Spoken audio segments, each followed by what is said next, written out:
Welcome to Childcare Conversations, the podcast where early childhood leaders like you get real-world strategies, honest talk, and a whole lot of support. Whether you're running one center or many, we're here to help you lead with confidence and clarity. This episode is brought to you by this quarter's sponsor, Playground, the all-in-one childcare management software. We're all about managing monkeys and saving you time at your center. With this platform, you can. We're proud to partner with a team that's as committed to your success as we are. Learn more at tryplayground.com. Now, let's get into today's conversation, one we think you're really going to love. Welcome back to today's conversation. And again, I am so excited to have today's co-host being Cindy Morgan with One Place Childcare. And we are going to talk about, I know, your favorite thing. And all of you just love, I know you wake up in the middle of the night and you get so excited so that you can write standard operating procedures. Okay, so there may have been a whole lot of sarcasm in that statement, right? Dripping.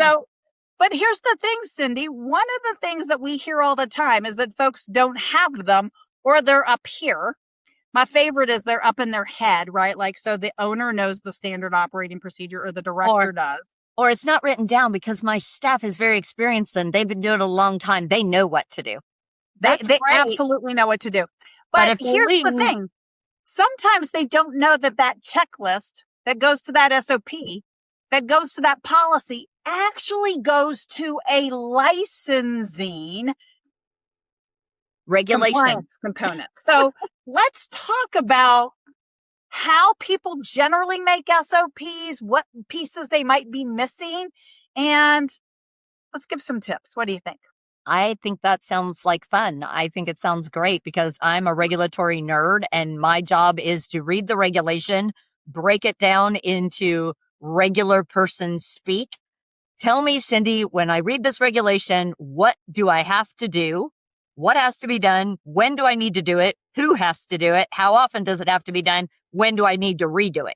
I love that. Okay, well, then I'm going to pick one for us to start with. Let's do it. Because this is one that most people don't even have as an SOP because they think everybody already knows the answer. Right? Okay, so as a director, you have staff.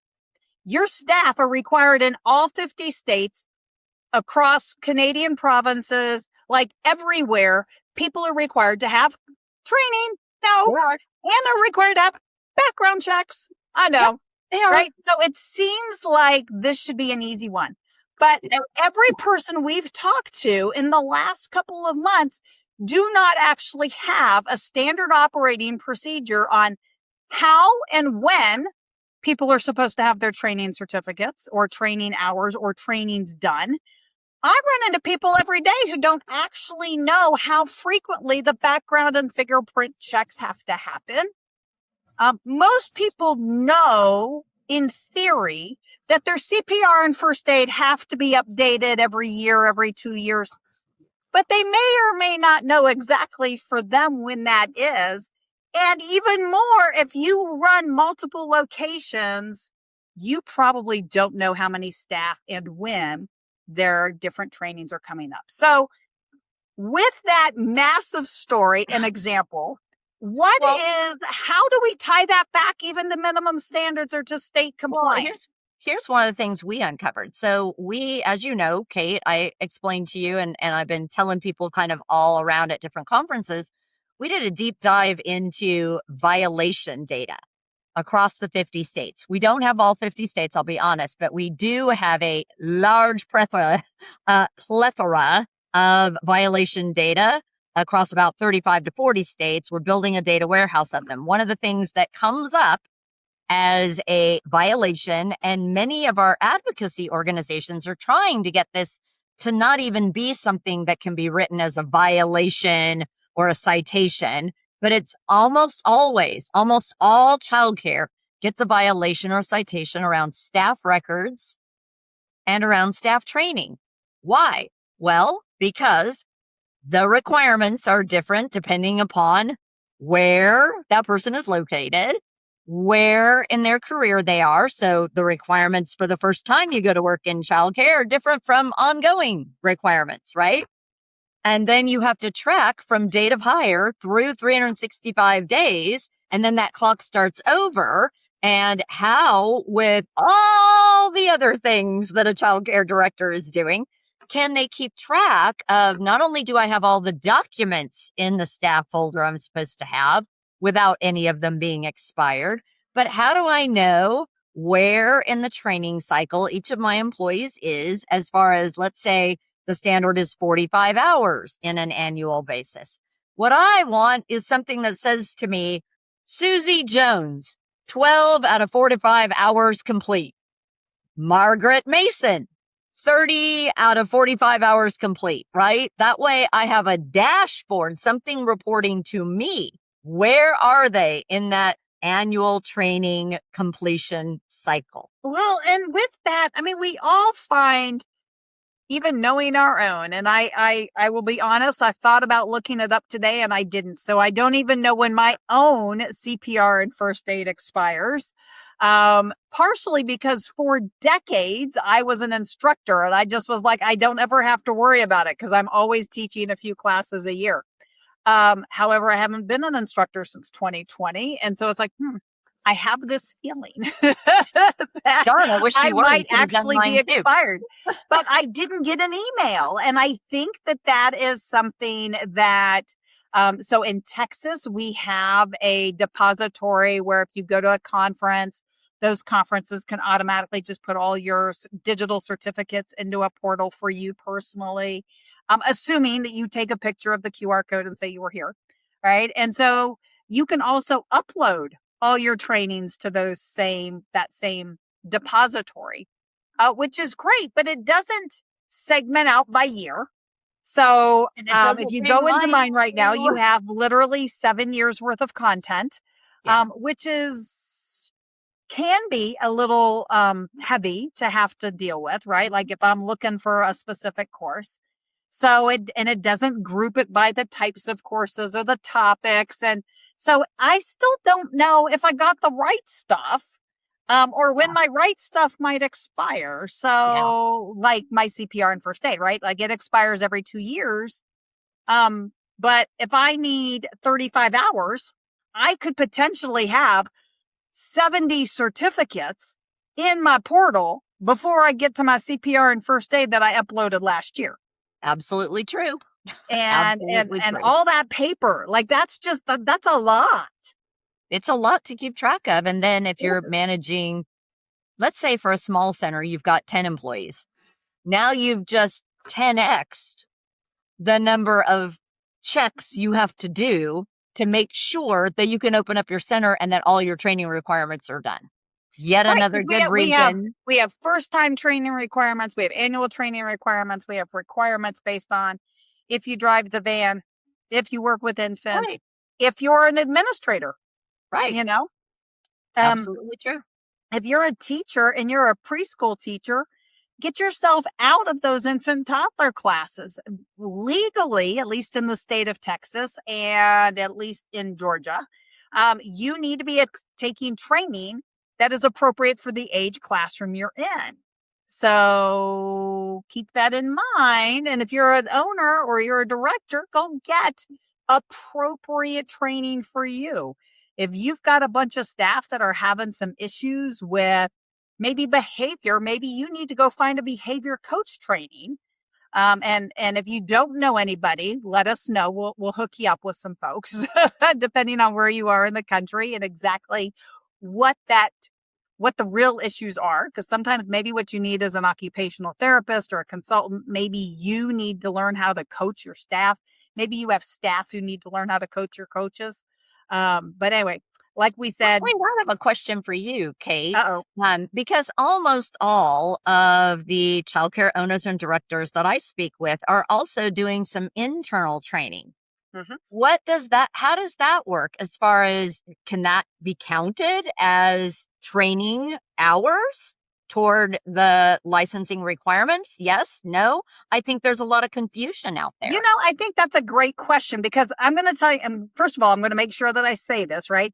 Make sure you double check your own state requirements, because when we have these conversations, we do often talk about multiple states. Could be the state where the guest is from. It could be just, where Carrie or I being in Texas, where we might have a slightly skewed. But we have worked with folks in over 37 states. So I'm going to say this from a fairly generic standpoint, which is most of the time those trainings can count. Now, it may mean that within your state, you might have to become listed in a training registry. You may have to have a certain certain background to be a trainer, even of your own staff. So there are some places where you might have to have a bachelor's degree to train your own staff. Yeah. Some places where you might have to be credentialed or listed. Almost all of them, if you are not in good compliance and you have a sketchy compliance history, you cannot.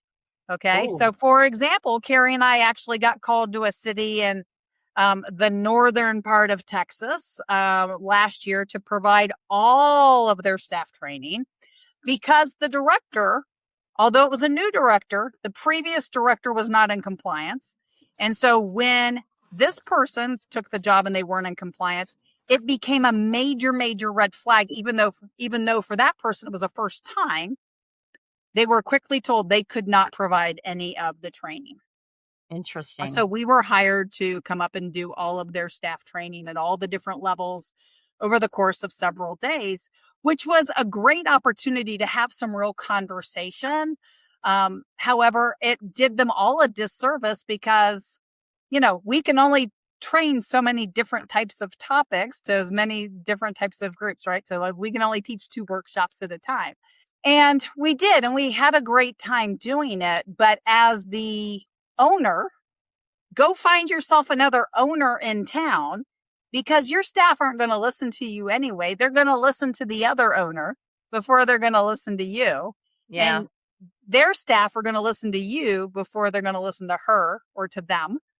Don't want to make it sound like all owners are female, but make sure that you guys are taking those turns, because that's actually how Carrie got started in training in early childcare back in the 90s, was running into a director, and they were both talking about how painful it is because their people don't listen to them. It's like the child or the husband who doesn't listen to the wife or the mother, right? It's just easier, right? They hear you all the time. They're familiar with the things you're saying, but hearing it from a different voice, this is one of those things that's honestly, I'll give you this as a free tip. One of the best things I ever did in my nonprofit was to take my monitors, the people who were going out and actually going on site and monitoring the participation of those in our program. I would rotate their caseloads, not because, well, let's say it's partially because people become too familiar, right? And then it's difficult to have the hard conversation if you become too friendly, right? But it also meant that they were hearing the same message presented in a different way. It made a huge difference for our participants in understanding the rules of our program, to hear it from a different perspective. It's just so funny. You can say the same words, almost the same exact script, but they just different inflection points, different ways you ask questions. All of those things really do matter when you're talking to adult learners. And the way you brought that up, I was like, why don't we ever suggest that to more organizations? If you're part of an organization that's got regional managers, when's the last time you shook things up a little? Even if it's only for one round. So maybe your regional managers come out every quarter. Well, give everybody a heads up that maybe one quarter you're going to flip that around. There's no reason to stress them out and have it be a surprise. But right. Yeah, So the first time I actually talked about it, I thought my staff were going to revolt. In fact, if I'm not mistaken, that in that staff meeting, 2 of my staff members may have referred to me as the Black Widow.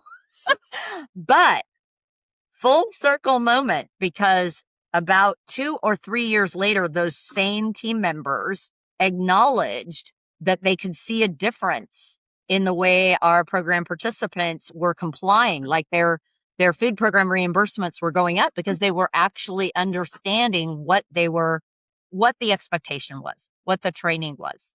I love that. And I really wish that more people would have an opportunity to do that reflection, whether you call it a 180 reflection, whether it is truly an opportunity to have somebody go in and work with your staff. I know it's kind of unrelated to where we were going, but here's one of the things that also kind of can work in that same sense. If you are still using paper and pencil and you're still using file folders, that's okay. But here is a way to solve it takes me so long to go through file folders. So you could do one of two things. You could give everybody their own file and a checklist. And now you have a staff meeting and we go through what's all supposed to be in there. Is it in there? Has it expired? Give people an option to put some Post-it notes on the front of theirs. Or you could have them all get their folder and then have them all give it to the person to the left. So now you aren't going over your own file. You're actually going over to the person's file who was on your right. And now everybody is looking at that same file folder from a new set of eyes, because now you have to see, okay, because if it was yours, you'd be like, oh yeah, I know I had that training, so I know that certificate's in here. But what if that training certificate wasn't in there and you just assumed it was because you knew you went to the training? But you're remembering it because it was actually last year and not this year. Oops. Happens to me. Yeah, well, we had somebody who called this weekend and wanted to know when their renewal was. And we said June 26th of 2025. Like they were a whole year off. So, so sometimes that stuff happens. Absolutely. So, I agree. All right. So, Cindy, we talked about the training and the training logs, and we know that obviously I know, right? So, full secret. I know that we can also work with One Place on this whole process. Yep. But what is the biggest benefit of putting all of your staff records into something like One Place? What is the way that tool can really be beneficial? I would say the number one, the best return on investment is this. You can set up customizable notifications to remind you before it expires. And I don't know about you, but I need more than one reminder. One reminder ain't going to do it because I'm going to ignore that one reminder. How many of you are like me? Well, I'm a recovering snooze person. I'm recovering from hitting the snooze button multiple times. I have recovered from that, or I'm in the process. I'll say I'm always recovering from it. Let's put it that way. But, a lot of things come at a childcare owner and director on a given day. So if they can set up multiple points of notification to remind them when something is getting ready to expire, they get a shot at getting it renewed before it ever does expire. Well, and it can go to the teacher too, right? Mm-hmm, did I understand that right? Absolutely. So the teacher could get a 90, 60, 30 day, by the way, it's past due kind of notice. You could set up. Absolutely. Right. Absolutely. And what's really great is that these are also setups and they're one and done. And done. They're not things you have to set up for every single person, right? Set it and forget it. And that's the point. And then a dashboard. I can't tell you how it can change your life, and we take it for granted. Most everyone out there in the business world wouldn't consider running their center business without center management that is billing parents, receiving electronic payments, and making sure it's delivering to them. Who's overdue, who's not overdue, who's paid up, who's not paid up, right? But what they don't realize or they don't measure is that compliance is hitting them in the pocketbook constantly. Number one, it's your director's public resume. And directors, listen up. It's up to you to keep that compliance resume clean and clear, because other employers are looking at it before they're even considering hiring you for area manager, regional director, on and so forth. 2, owners, hear me clearly. Every single person is Googling to find out what your compliance track record is before they drop their kids for after school programming, summer programming at your preschool. They can go find your track record like this. They're not even calling you for a tour. They're just not. Okay. So if tours have slowed down, it might not be that pre-K program at your local elementary. It might be your compliance track record, because marketing can make your phones ring. But if your compliance track record sounds the alarm that your location is not safe, they don't care. Parents care that their kids are safe before they care what accreditation you have, what curriculum you're offering, or what fancy playground you have. So get that stuff cleaned up and make it your mission to do it together. Create a culture of we're going to measure everything together, not to whack-a-mole anybody over the head or to say someone isn't doing a great job, because most of your team is doing a really important, really hard, really stress-filled, hard thing. But if we're measuring together, we can learn from each other how to continuously improve. And by measuring, you make those little incremental changes happen day in and day out. Absolutely. Well, hopefully you got some tips for today's episode, but remember that checklist comes back to that compliance history. This is just one example. So just your staff training is absolutely going to impact your compliance history, especially if you don't have all your little ducks in a row. And we hope that y'all will join us for our next conversation in a few days. Thanks for tuning in. We love bringing you real talk and fresh insight from the world of early childhood education. Be sure to follow us on social media to stay connected and catch all of the latest episodes. And if you're planning a conference, training, or special event, Kate and Carrie would love to speak to your audience. You can learn more about their keynote sessions and workshops at kateandcarrie.com. If you learned something today, share the show and leave us a review below. We'll see you next time on Childcare Conversations.